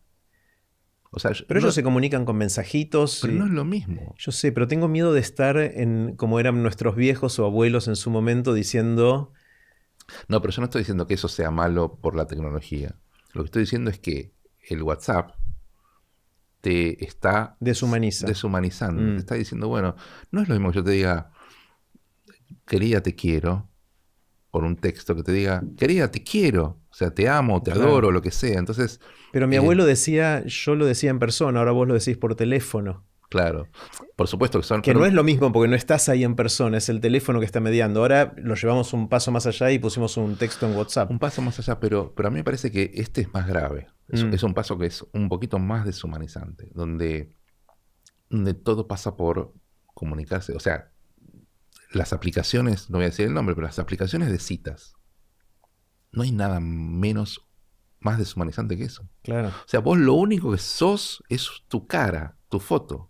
Ni siquiera una descripción. Ni siquiera una descripción. Es la foto. Te elijo por cómo te ves. Eso es lo más trucho que puede existir. O sea, vos te vas a estar con una persona solamente por cómo luce. Claro. Comprate una casa por cómo está pintada. Es lo mismo. Se te cae a pedazo, pero está bien pintada.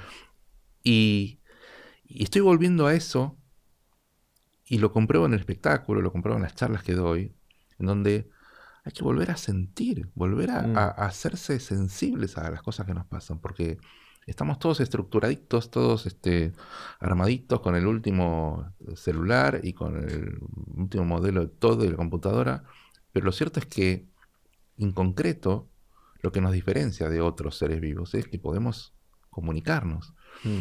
Y por eso es paradójico, pero con tanta tecnología, yo siento cada vez más en los coros que dirijo que hay más necesidad de estar. Y hago una pausa, un intervalo, y no paran de hablar y de comunicarse, y ahí nadie tiene celular. Entonces, seguramente conocés la investigación de Harvard, esa que duró 100 años, que sigue todavía.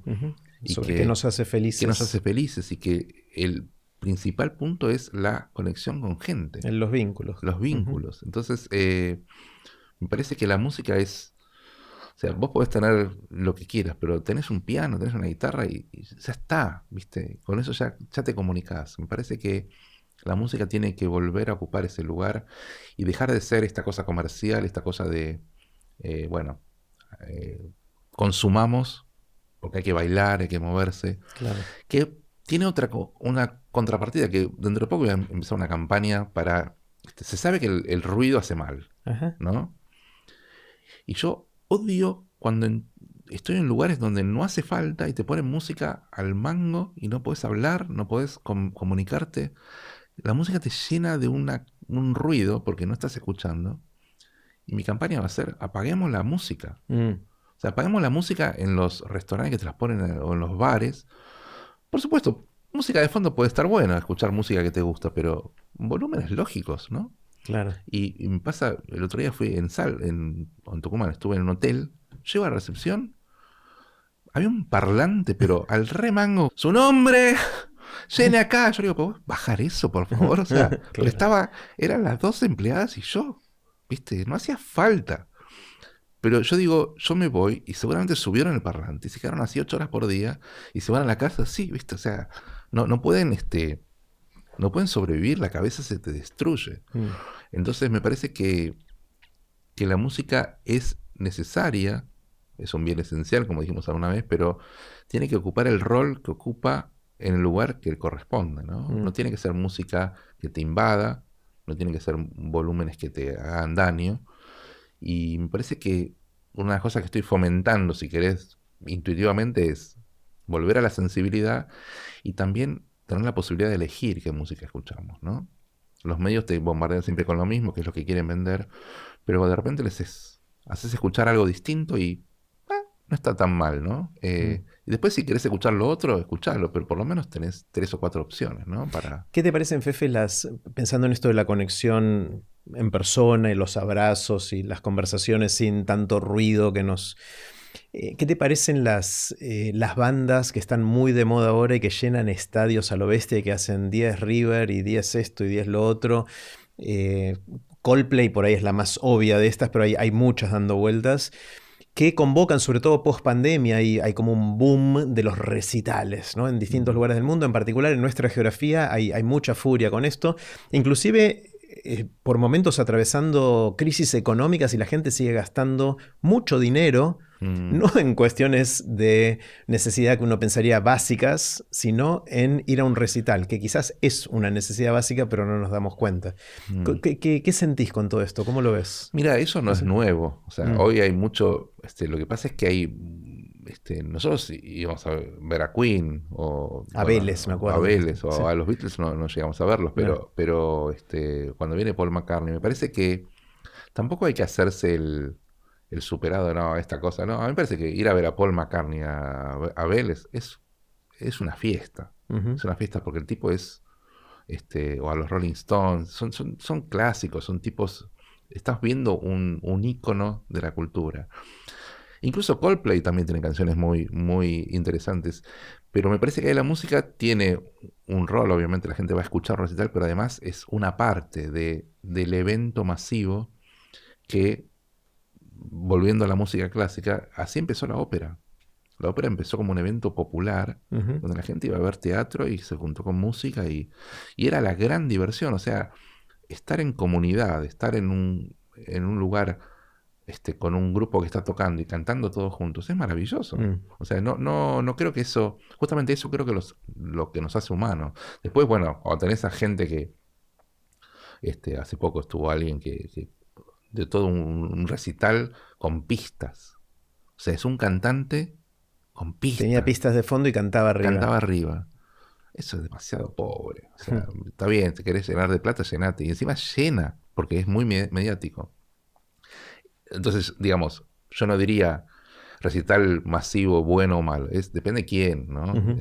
Hay recitales masivos que son muy, viste, muy de un espíritu muy comercial, que artísticamente son muy pobres. Pero Coldplay te gusta. Coldplay me gusta, sí, sí. Tampoco soy. Qué canción te gusta de Coldplay? Por ejemplo,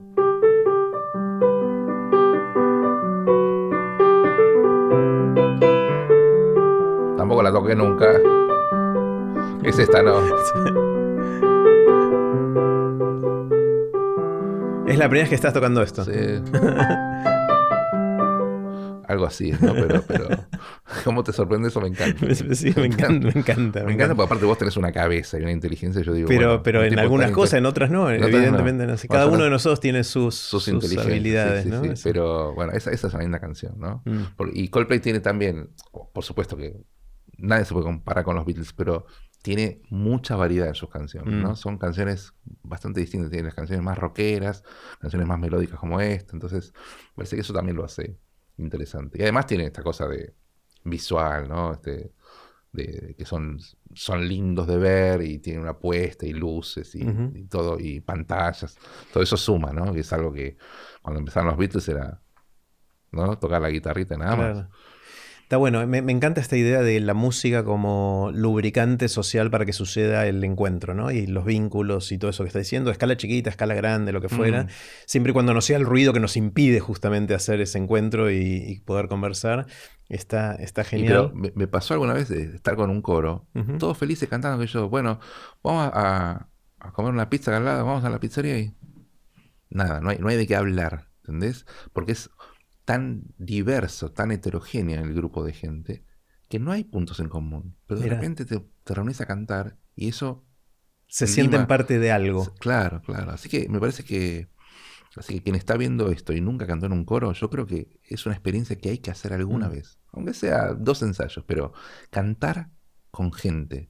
No en el sentido de ir a un recital, que también es... O a la cancha. Bueno, o a la cancha, claro. Pero cantar con gente que te permita estar en comunión. Se sabe que cuando cantás en un coro hay una frecuencia cardíaca que se va haciendo homogénea, hay un tema de afinar, hay muchas analogías de los coros con la sociedad. El coro es la sociedad perfecta porque en nuestra sociedad lamentablemente hay gente que la pasa muy mal, y vos seguís con tu vida, yo sigo con la mía, pero en un coro si alguien la pasa mal, la pasa mal todos. La pasa mal todos. Si alguien desafina, desafinamos todos. Entonces está bueno comprobar eso, ¿no? Y cuando sentís que afinás con el otro es una sensación muy... Tal vez, ya te digo, salís del ensayo y no tenés de qué hablar, pero la música es un poderoso forma de cohesión social. Sí. ¿no? A mí me pasó cuando te fui a ver al teatro algo parecido al salir. Primero que la gente sale con una sonrisa, que ya es espectacular. Muchos entraron con cara de no estar pasándola bien y salen con una sonrisa. Esa ya transformación está buenísimo. Sí. Pero hay algo también de conexión entre los que estuvimos ahí, porque nos pasó algo mientras veíamos tu show, tu espectáculo, que nos unió de alguna manera. Por un momento fuimos coro, no porque haya que cantar, sino porque nos sentimos, no sé, parte de algo en común. Si tuvieras que soñar, es difícil, ¿no? Porque hace 7 años, si te preguntaba, jamás hubieses dicho lo que pasó después. Pero si tuvieras que soñar en los próximos 7 años, ¿tenés alguna fantasía de cómo esto puede crecer? ¿Qué otro impacto puedes tener? ¿A dónde te gustaría llegar? La verdad que esto es un embrión, no sé hasta dónde puede llegar. Me gustaría hacer algo con orquesta, porque me parece que la orquesta tiene una cantidad de recursos. ¿Qué era lo que hacías en La Vuelta al Mundo en un violín? Claro, ese show de hace 10 o 15 años. Hace 20 años. Sí, 20 claro. años ya. Que, digamos, empezó hace 20, después estuvo 10 años en el escenario, pero esto de la música de las ideas, que lo hago en el teatro, me escribe gente y me dice, te fui a ver y al día siguiente empecé a tocar piano. Eso es buenísimo. O te fui a ver y empecé a cantar en un coro, ¿viste? Como que es una... Y una que me contaron hace poquitito y que me encanta, en La Vuelta al Mundo en un violín, seguramente te acordás al final, yo decía medio en broma, bueno, una más, pero estoy cansada, así que voy a llamar y pasaba un nenito del público que dirigía la orquesta. Hace poquito, este año, entró a la Sinfónica Nacional como violinista, a la Sinfónica Nacional de Argentina, entró, dio concurso y lo aceptaron. Un chico que empezó a estudiar violín, cuando pasó a dirigir la orquesta en La Vuelta al Mundo en el violín. Impresionante. Claro, tenía 5 años, hace 20, ahora tiene 25, ya es un profesional. Entonces imagínate, a veces, y de hecho en la música de las ideas, hay padres que traen a chicos de 8 años, 10 años, y te juro que la pasan bien. Y yo digo, qué lindo, qué linda historia. No porque sean, porque lo haga yo, pero sino padres que llevan a sus hijos a ver un espectáculo de música de las ideas, tienen ya una idea distinta de cómo educarlos, por lo menos de ofrecerles una opción. Después por ahí los pibes se embolan, pero la verdad que la pasan bien. Y esta historia de que un violinista de la Sinfónica empezó dirigiendo la orquesta de la Vuelta al Mundo en violín, bueno, a mí me llena de orgullo y como estos mensajes de gente, pero te juro que me dicen, tenía que estar ahí, me cambió la vida. Y yo digo, me siento casi un gurú, ¿viste? Yo lo que hago es tocar el piano, decir pavadas, hacer cosas con humor y contar un poquito de la música. Y la verdad que es una repercusión que a mí me sigue asombrando, como me asombraba que no hubiera gente que comprara entradas. Claro. Es increíble el impacto que una persona, en este caso vos, o que personas podemos tener en otros a través de cosas así chiquititas que uno en el momento no las registra, la otra persona quizás tampoco las registra, pero dejaste sembrado algo que puede germinar 20 años después, ¿no? Me hiciste acordar mucho una historia que me contó varias veces Adrián Paenza, que él se enteró de una persona mucho tiempo después, de alguien que había estudiado, creo que computación o matemática o algo así, y que le contó a Adrián que había estudiado eso porque una vez hacía 30 años había escuchado a un tipo en la tele explicar por qué no se podía dividir por cero. Y Adrián le dice, ¿sí? ¿Cómo era eso? ¿Te acordás algo? Sí, era un tipo que estaba no sé dónde, qué sé yo. Y bueno, Adrián tenía guardado en su casa los videos en VHS de todas sus participaciones. Fue y lo buscó y lo encontró y era él. Él había contado una vez en la tele por qué no se podía dividir por cero. Esta otra persona lo había escuchado y 30 años después se volvieron a encontrar y el otro dijo, estudié lo que estudié. Por eso que escuché una vez que me voló la cabeza. Y esas cosas me parecen increíbles. Sí, son maravillosas. Y bueno, ahí tenemos la contraparte de la tecnología y de la difusión, ¿no? Así como Platón no tenía acceso y Monteverdi tampoco, hoy tenemos una conexión que te permite que gente...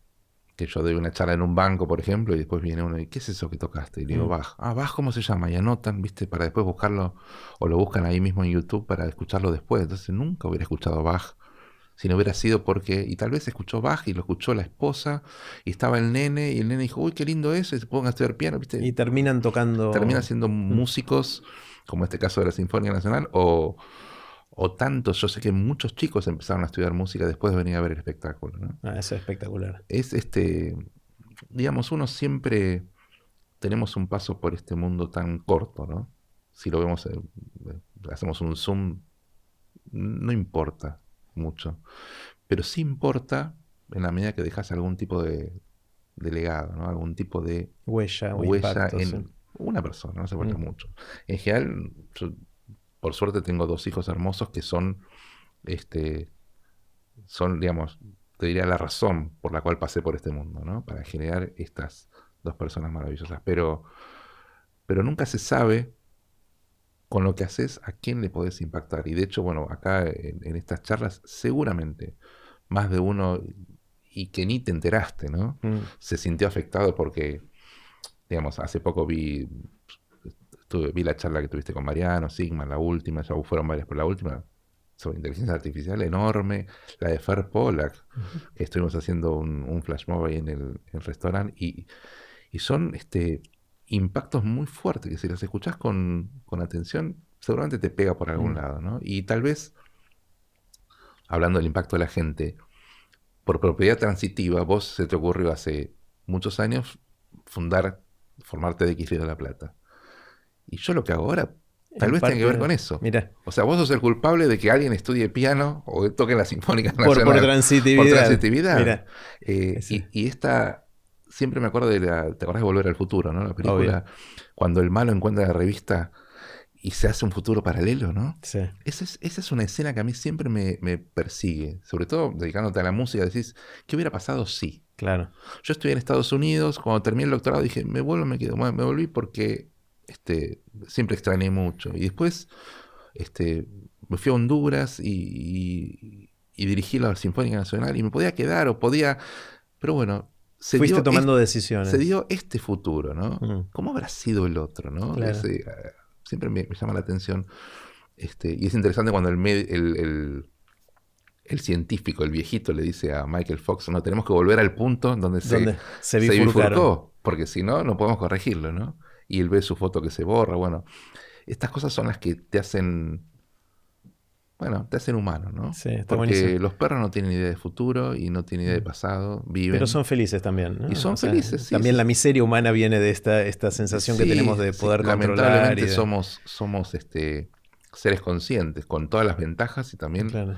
los conflictos que eso trae. Sí. De hecho, todo este ejercicio de pensar qué hubiera pasado si, ¿no? Que es un ejercicio que uno puede hacer en cualquier momento de su vida y mirando a cualquier otro punto de su vida.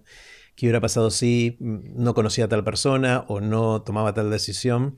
Es un ejercicio que es divertido, pero a mí trato de hacerlo muy poquito, porque no me hace muy bien, porque siento que no hay... Está bien, uno puede tratar de aprender algo, pero es imposible saber qué hubiera pasado si. Claro. Quizás elegías lo otro y al día siguiente te pisaba un colectivo, un tren y no la veías. Anda a saber. Sí, sí, sí. Entonces es muy difícil de pensar y siento que nos puede sesgar a pensar que tenemos más control sobre nuestras vidas de lo que realmente tenemos.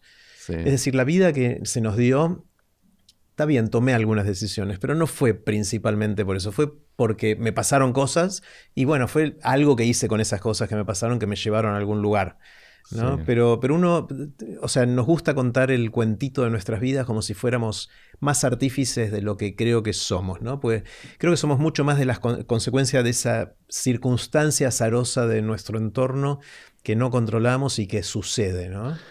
Sí, totalmente. Hay muchas teorías que hablan de los hilos rojos, que te conectas con la persona que tenés que conectarte y que las cosas pasan porque tienen que pasar.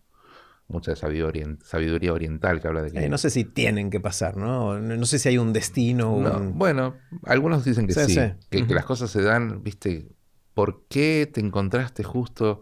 eh, yo empecé a estudiar flauta dulce cuando tenía 3 años, porque pasaron de casualidad mi papá tenía una mueblería, y pasaron por la mueblería los papás de Pablo Coan, que fue después director de Radio Nacional, un musicólogo, un tipo muy capo, crítico musical. Y los papás de Pablo Coan, Pablo tenía 16 años, bueno, Y 17. vos tenías Yo 3. tenía 3. De casualidad pasaron por la mueblería los padres y le dijeron a mis papás: Pablito está queriendo empezar a tener algunos alumnos de música, a él le gusta, ¿no querés que... Bueno, dale que Sergio empiece a estudiar flauta. ¿Qué hubiera pasado si? O sea, evidentemente tenía que pasar eso para que yo empecé a estudiar flauta, y eran muy divertidas las clases con él. Aprendí a leer música muy temprano y tocaba flauta mucho. Con la flauta dulce, ese instrumento que odiamos por la escuela, bueno, yo tocaba mucho. Y después dije, bueno, voy a estudiar guitarra y después piano y hice profesora de guitarra. Y bueno, ¿qué hubiera pasado si? Claro. Tal vez, y en esa época yo estudié en el secundario, después yo soy técnico químico, debo decir. Y ¿qué hubiera pasado si me hubiera dedicado a la química? De hecho, cuando terminé el secundario iba a estudiar ingeniería química. Porque cuando decía que iba a estudiar música, decían, música. Y aparte de música vas a estudiar alguna carrera, me decían, Claro. ¿no? Y algo en serio. Hmm. Y bueno, fue a último momento que dije, bueno, voy a probar a estudiar música porque me gusta.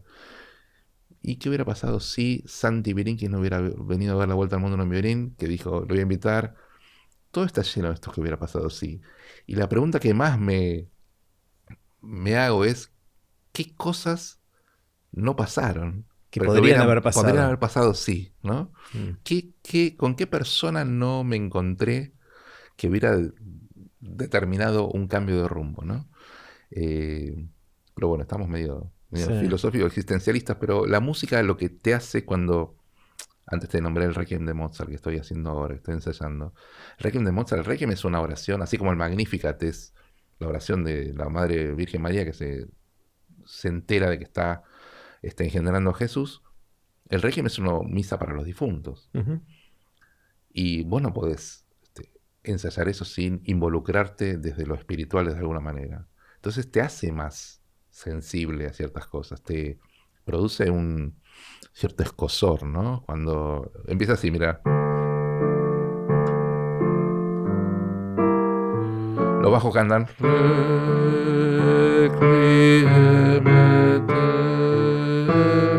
Ahí entra los tenores.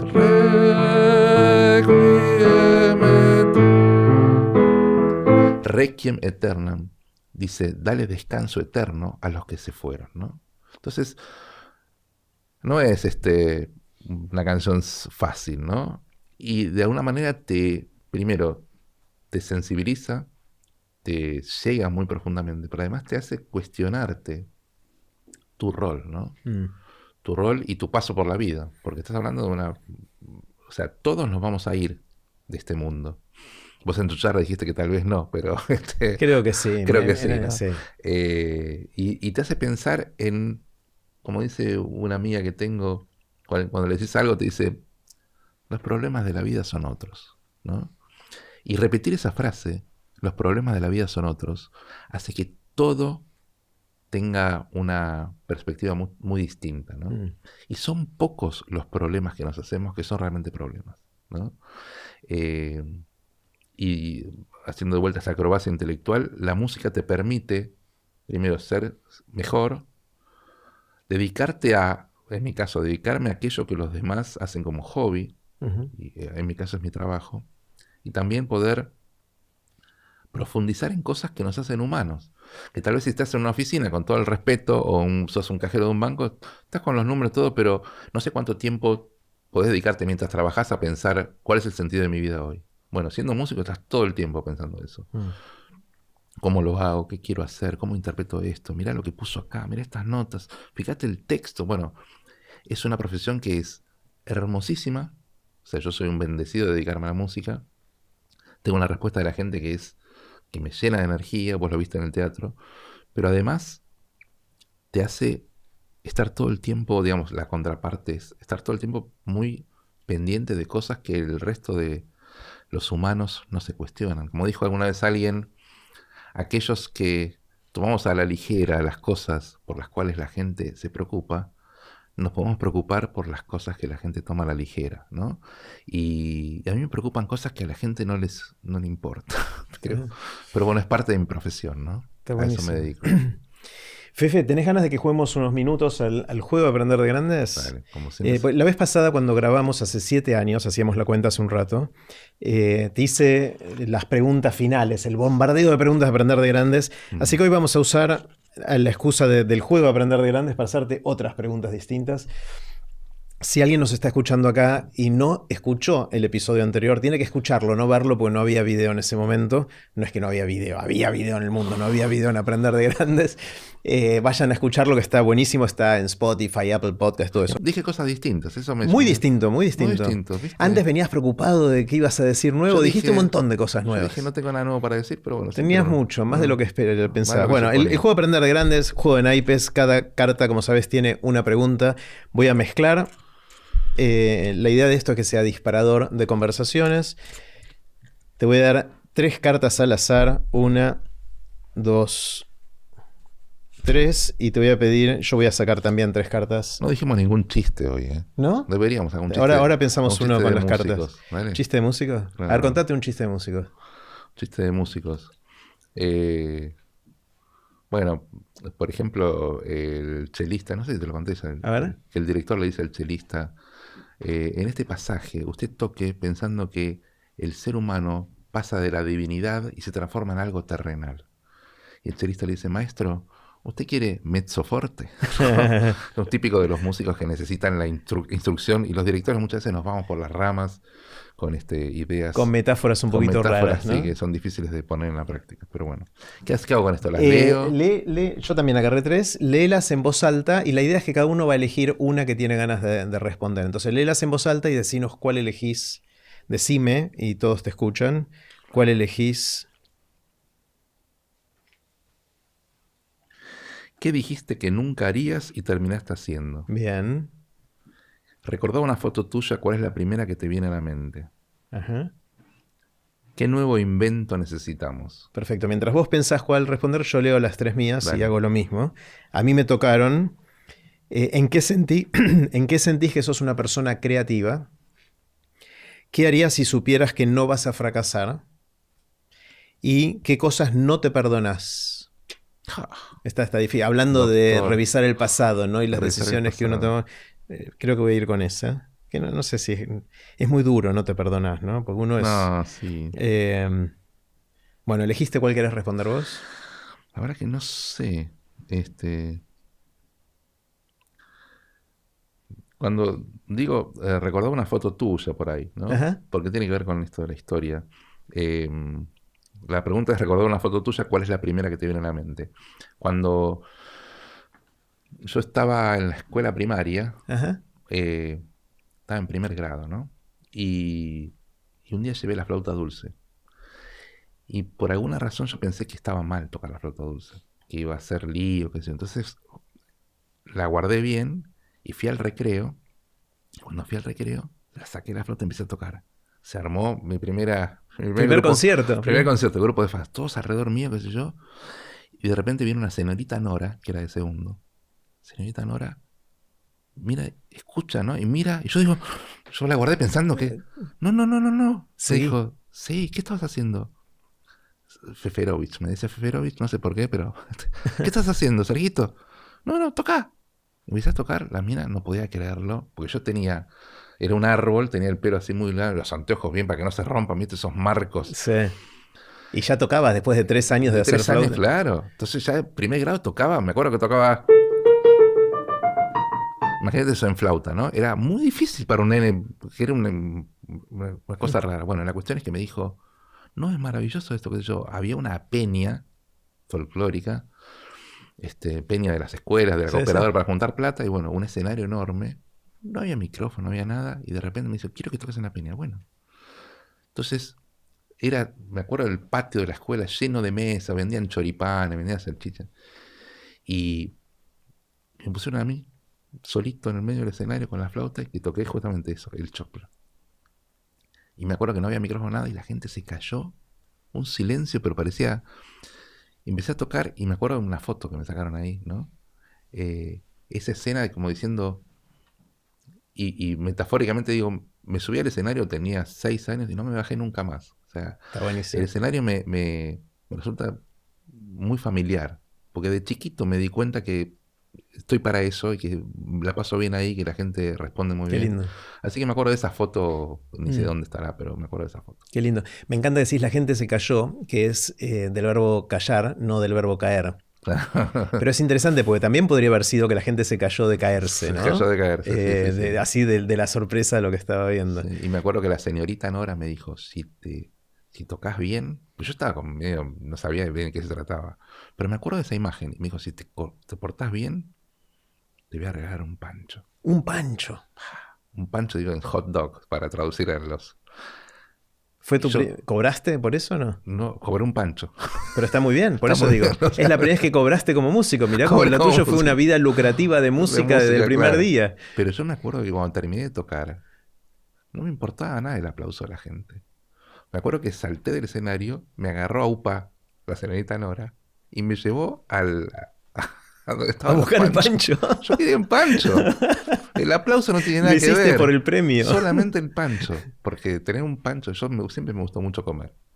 Claro. Y el pancho es lo más rico que hay cuando sos chiquito. O sea, un Claro, pancho es un... yo te hubiese agarrado ahí en el puesto del pancho y te daba vuelta como a Beethoven para que vea el aplauso del resto. Escuchame. Pero la gente me ovacionó, me acuerdo, escuchó todavía la ovación, estamos hablando de hace 55 años, Qué loco. pero me acuerdo que a mí no me importaba nada de eso. Yo iba para el pancho. O sea, yo, como dice Voltaje, yo vine por la panera, ¿viste? Y me llevan la panera. Me llevan que no yo se vaya. Quiero el pancho, ¿no? Así que bueno, esa es la foto que me acuerdo. ¿Y vos Espectacular. A ver, de las mías, voy a responder qué cosa no te perdonas. Pero no es que no me lo perdono, es demasiado duro esta pregunta, lo voy a suavizar un poquito. Y es... yo quería ir a estudiar a Estados Unidos, quería hacer un doctorado. Yo había terminado de estudiar física acá, era licenciado en física y había hecho mi tesis de licenciatura en el año 89 en redes neuronales, que era una cosa que en ese momento éramos 3 personas en el mundo bueno, no 3, pero un número muy chiquitito de gente que sabía qué era lo que significaba. Mucho tiempo después se pusieron de moda y ahora todo el mundo habla de inteligencia artificial y de todo eso. Bueno. Yo quería hacer mi doctorado en inteligencia artificial, en modelos del cerebro, en redes neuronales, y quería ir a un lugar en Estados Unidos que era el lugar donde estaba la persona que más sabía del tema en el momento, y quería hacer el doctorado con esta persona. Me postulé para ir ahí, como también me postulé a otras universidades, porque nunca sabes si entras, no entras, y entonces tenés que... me acuerdo que mandé 15 postulaciones a distintas universidades, di un montón de exámenes, todo eso, y no quedé. No quedé en esta a la cual yo quería ir, que era mi primera opción. Después me enteré que me había ido muy bien y que se habían postulado 100 personas, que entraban 2 y yo en el orden de mérito había quedado número 3. Después entré a otros lugares espectaculares y terminé yendo a otros lugares y estuvo muy bien.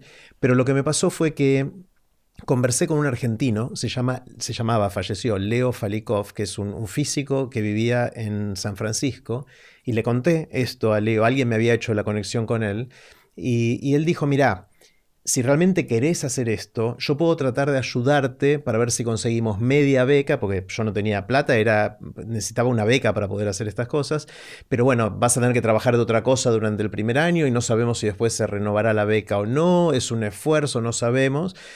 Y poniendo eso en la balanza y que también tenía otras ofertas para hacer otros temas, que fue lo que terminé haciendo y que estaba muy bien, dije, bueno, quizás no vale la pena, no lo hago.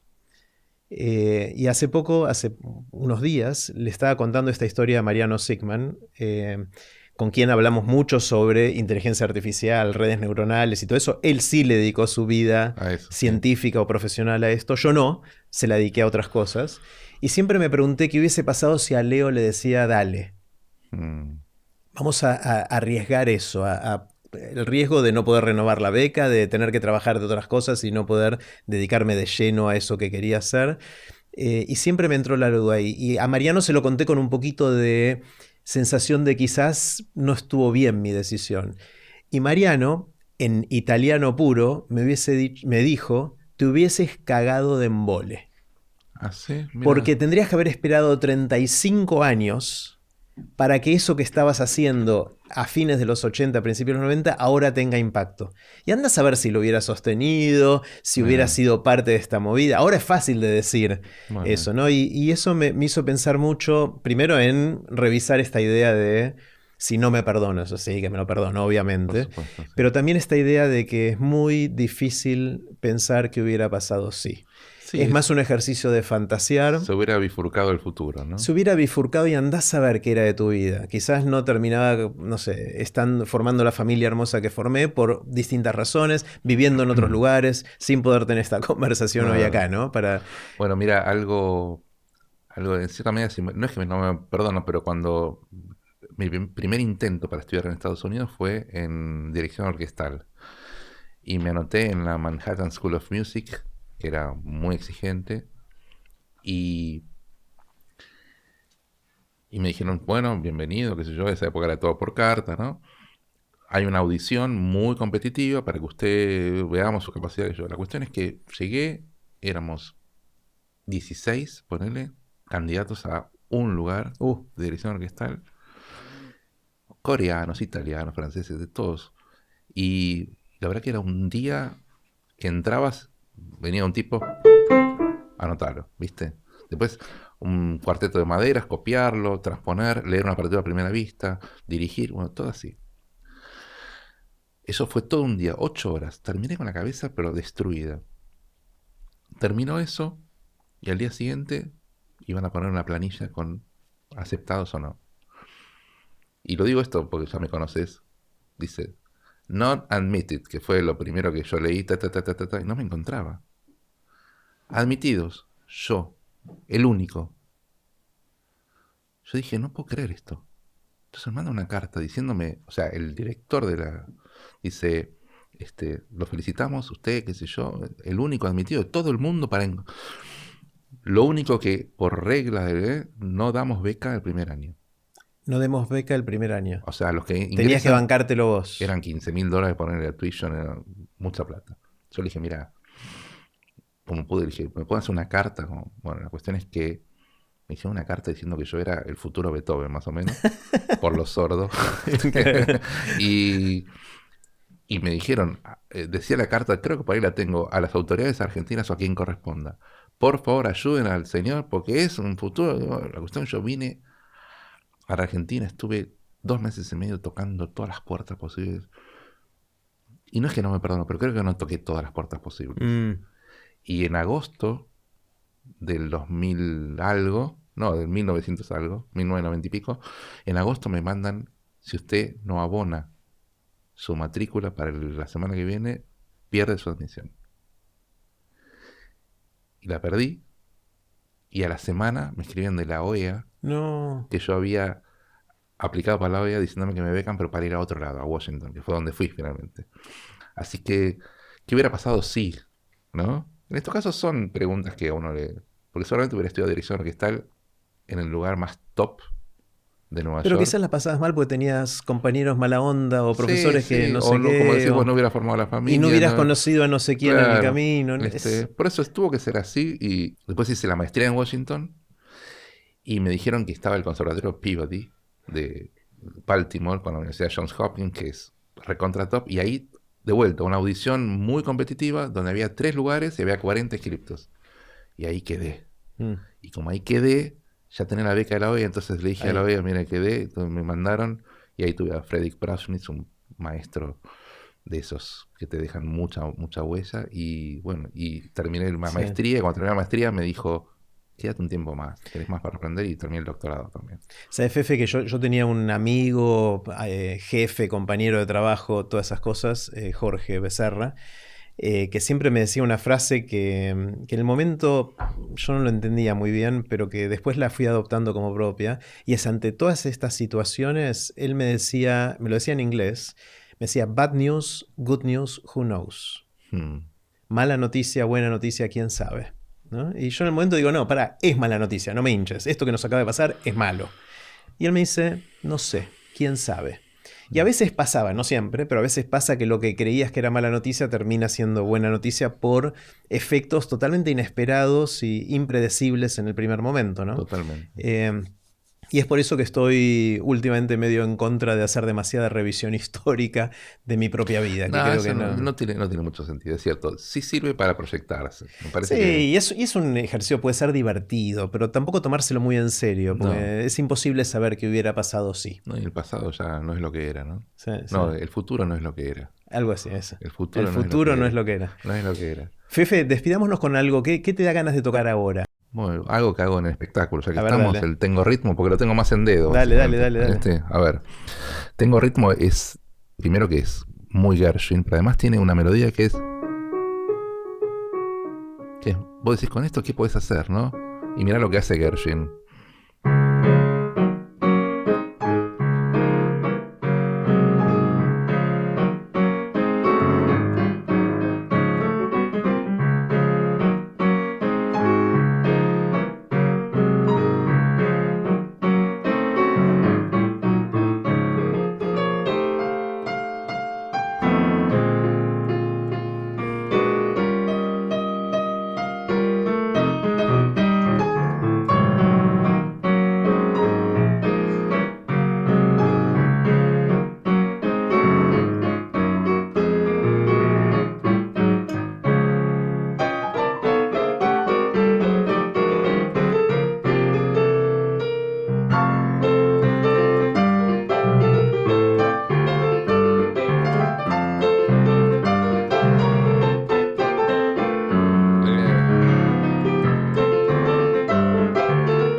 Lleno de errores, debo decir, porque espectacular, tengo las manos frías, sí, espectacular, pero bueno, para espectacular. mostrar un poquito el tengo ritmo con 2 cositas como cuántas cosas puede hacer Gershwin. Y esto queda grabado, me van a escrachar.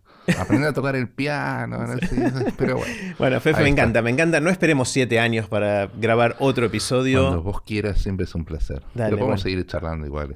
Obvio, vamos a fuera, tomar un cafecito. Off de cámara. Eso. ¿sí? Bueno, gracias, Fefe. Gracias a vos, un placer. Espectacular. Que estés muy bien.